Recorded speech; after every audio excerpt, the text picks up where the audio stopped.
The dress is done. Let's take a look at the final process of assembly. I started out by attaching all the feathers to the servo encasements. Then came the scary part, cutting into the dress so that I could hide the wires from the servo encasements on the lining of the dress. I threaded each of the connectors through the small hole and then glued each of the servo encasements in place. When I think of tech and fashion, this is exactly what I think of. But also, I think that this is probably going to be like the least practical version of it for day-to-day people. But it's still so cool. Cosplay, gonna have a heyday with this. The servo, going around the entire dress and finding the best placement for each of the servos. Then I opened the lining of the dress and I put extension cables for each of the servos. Now to control all the servos in the dress, I soldered together 8 controller boards and daisy chained them together. Dude, the combination of skills that you need to have to make both the dress and the tech portions of it work together like a nice little oiled machine, crazy, mad impressive.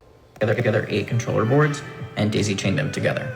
This allows me to control each of the individual servos independently from each other. And the final step was to wire everything together, attaching all of the individual servos to the controller boards and zipping everything up.